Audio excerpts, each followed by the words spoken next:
نبی کریم صلی اللہ علیہ وسلم کے زمانے میں ایک جوان تھا جس کو علقمہ رضی اللہ تعالیٰ عنہ کہا جاتا تھا۔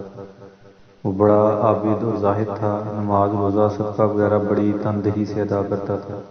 وہ بیمار ہو گیا اور مرض شدت پکڑ گئی تو اس کی بیوی نے جناب رسول اللہ صلی اللہ علیہ وسلم کی خدمت اقدس میں ایک آدمی بھیجا کہ میرا خامند علقمہ رضی اللہ تعالیٰ عنہ نزا کی حالت میں ہے۔ مجھ کو خیال آیا کہ اس حالت کی آپ صلی اللہ علیہ وسلم کو اطلاع کر دوں۔ آپ صلی اللہ علیہ وسلم نے حضرت عمار، حضرت صہیب اور حضرت بلال رضی اللہ تعالیٰ عنہ کو بلایا اور فرمایا کہ جا کے اس کو کلمہ شہادت کی تلقین کرو، لیکن اس کی زبان نہ چلتی تھی۔ رسول اللہ صلی اللہ علیہ وسلم کو اس کی زبان سے کلمہ شریف پر نہ چلنے کی اطلاع دی تو آپ صلی اللہ علیہ وسلم نے فرمایا کہ اس کے ماں باپ میں سے کوئی ایک زندہ ہے؟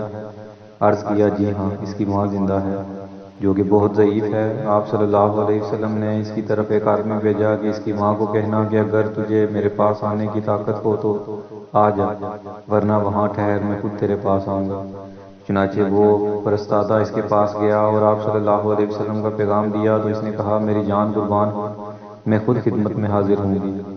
چنانچہ لکڑی کے سہارے چل کر آپ صلی اللہ علیہ وسلم کی خدمت میں حاضر ہو گئی اور سلام کیا۔ آپ صلی اللہ علیہ وسلم نے سلام کا جواب دیا اور فرمایا کہ اے علقمہ کی ماں، سچ سچ بتا، اگر جھوٹ بولے گی تو اللہ تعالیٰ کی طرف سے میرے پاس وحی آ جائے گی۔ کیا حال تھا تیرے بیٹے علقمہ کا؟ عرض کیا یا رسول اللہ صلی اللہ علیہ وسلم بڑا نمازی، روزہ رکھنے والا اور بڑی خیرات کرنے والا تھا۔ آپ صلی اللہ علیہ وسلم نے فرمایا تیرے ساتھ کیا حال تھا؟ عرض کیا یا رسول اللہ میں اس سے ناراض ہوں۔ آپ صلی اللہ علیہ وسلم نے فرمایا کیوں؟ اس نے عرض کیا یا رسول اللہ وہ اپنی بیوی پر خرچ کرتا تھا اور میری نافرمانی کرتا تھا۔ فرمایا آپ صلی اللہ علیہ وسلم نے اس کی ماں کی نافرمانی روک رہی ہے اس کی زبان کو کلمہ پڑھنے سے۔ پھر فرمایا بلال جاؤ اور بہت سی لکڑیاں جمع کرو۔ اس عورت نے کہا یا رسول اللہ صلی اللہ علیہ وسلم لکڑیوں کو کیا کریں گے؟ حضور صلی اللہ علیہ وسلم نے فرمایا ان سے علقمہ کو جلائیں گے۔ اس عورت نے کہا یا رسول اللہ وہ تو میرا بیٹا ہے، میرا دل برداشت نہیں کرتا کہ آپ اس کو آگ میں جلائیں میرے سامنے۔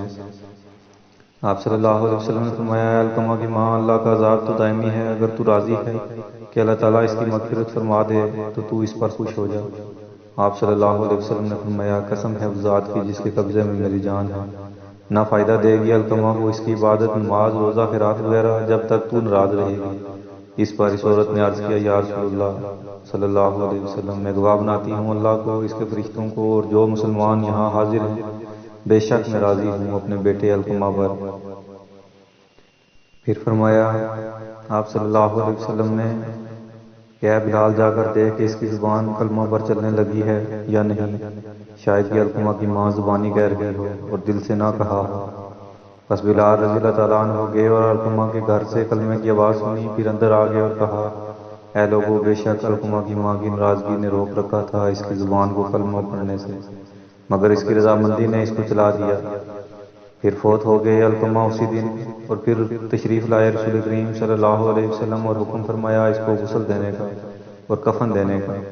پھر آپ صلی اللہ علیہ وسلم نے اس کی نماز جنازہ پڑھی اور دفن کیا۔ پھر آپ صلی اللہ علیہ وسلم نے اس کی قبر پر کھڑے ہو کر فرمایا اے مسلمانوں کی جماعت، جو ترجیح دے گا اپنی بیوی کو اپنی ماں پر تو اس کے اوپر لعنت ہے، اللہ تعالیٰ کی اور فرشتوں کی اور تمام لوگوں کی۔